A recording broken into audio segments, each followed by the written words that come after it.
Arya Penangsang alias Cipangkang, keturunan Putri Campa atau Raden Cipang. Ia dikenal sebagai Raja Demak kelima, yang merupakan murid kesayangan Sunan Kudus dan memerintah pada pertengahan abad ke-16 Masehi.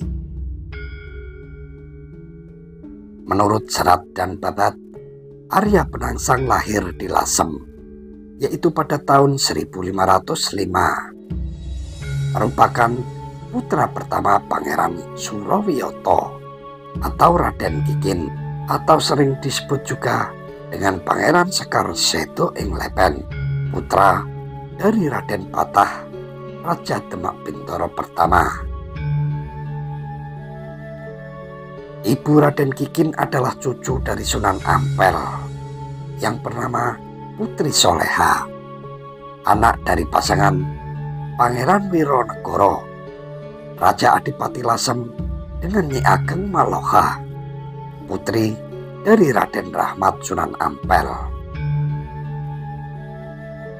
Ibu Arya Penangsang bernama Putri Ayu Retno Panggung, anak dari Adipati Jepang Ratu Ayu Retno Kumolo, anak dari Raja Majapahit Pri Kertabumi, istri dari Ki Hajar Windusono, sehingga Arya Penangsang juga mewarisi kedudukan neneknya sebagai Adipati Jipang.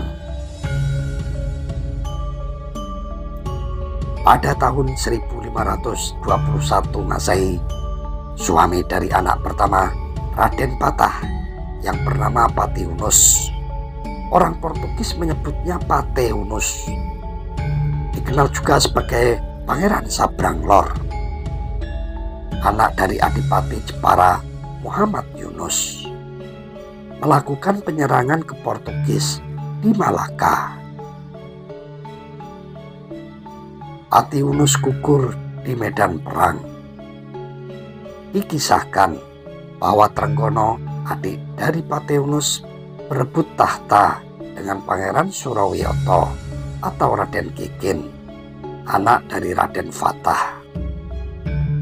Pangeran Surowiyoto atau Raden Kikin memiliki dua orang putra yang bernama Raden Arya Penangsang dan Raden Arya Mataram.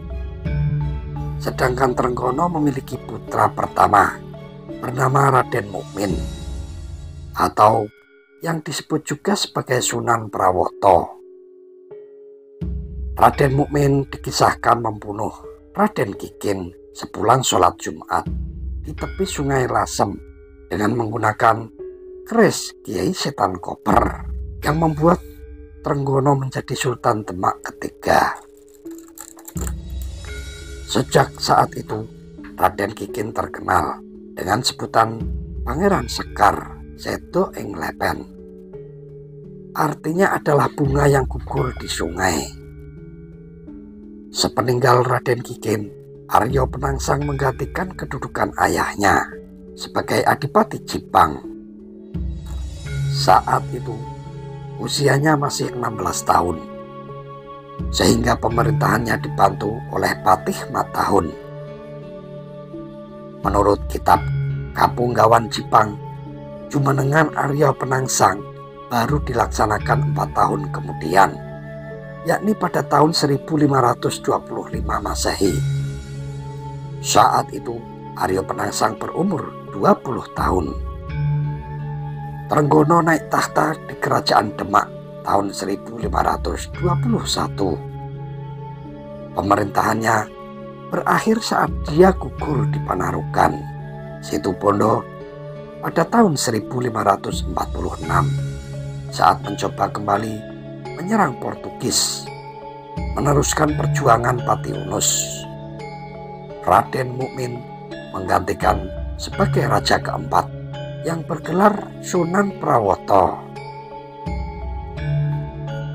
Ibu kota kerajaan Demak ia pindahkan ke Prawoto. Demak pada periode ini dikenal dengan sebutan Demak Prawoto, yaitu pada tahun 1546 sampai 1549. Pada tahun 1549, Arya Penangsang dikisahkan oleh Babat Tanah Jawi membalas kematian Raden Kikin dengan mengirim utusan bernama Rangkut untuk membunuh Sunan Prawoto dengan menggunakan keris Kiai Setan Koper. Rangkut sendiri tewas saling bunuh dengan korbannya itu.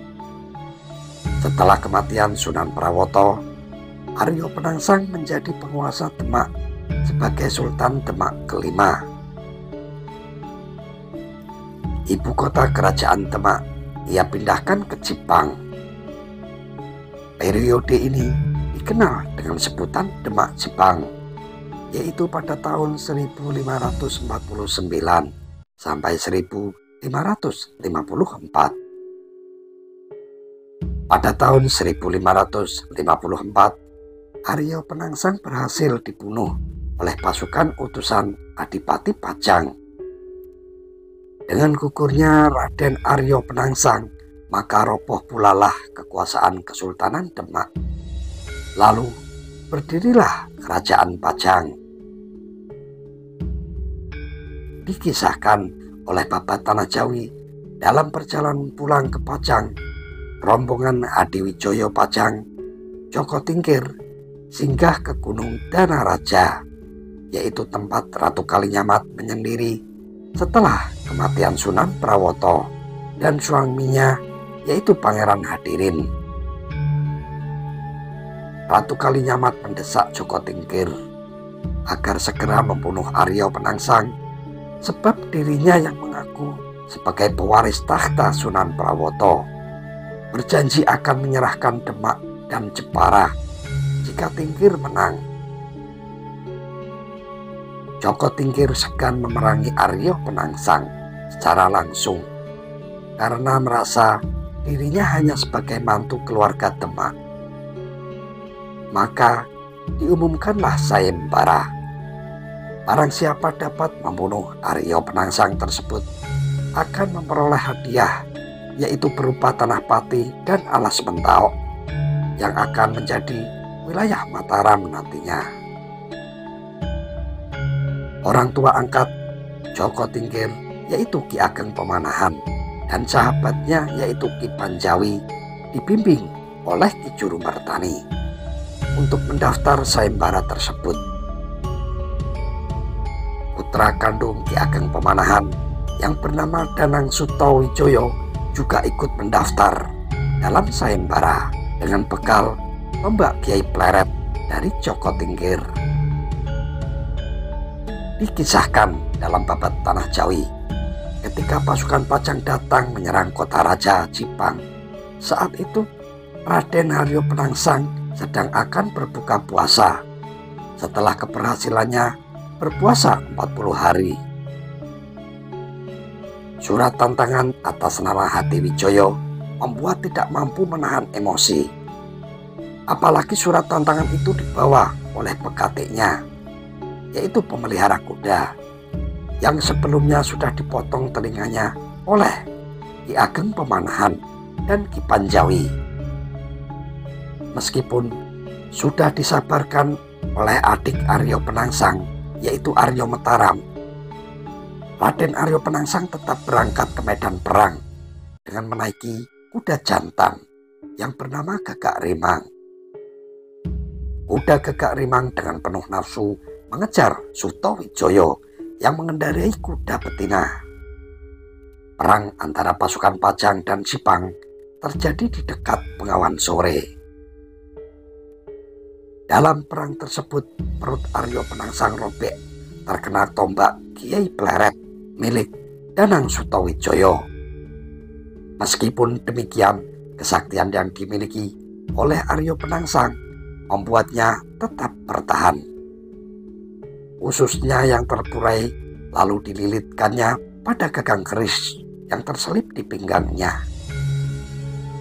Arya Penangsang berhasil meringkus Sutawijoyo.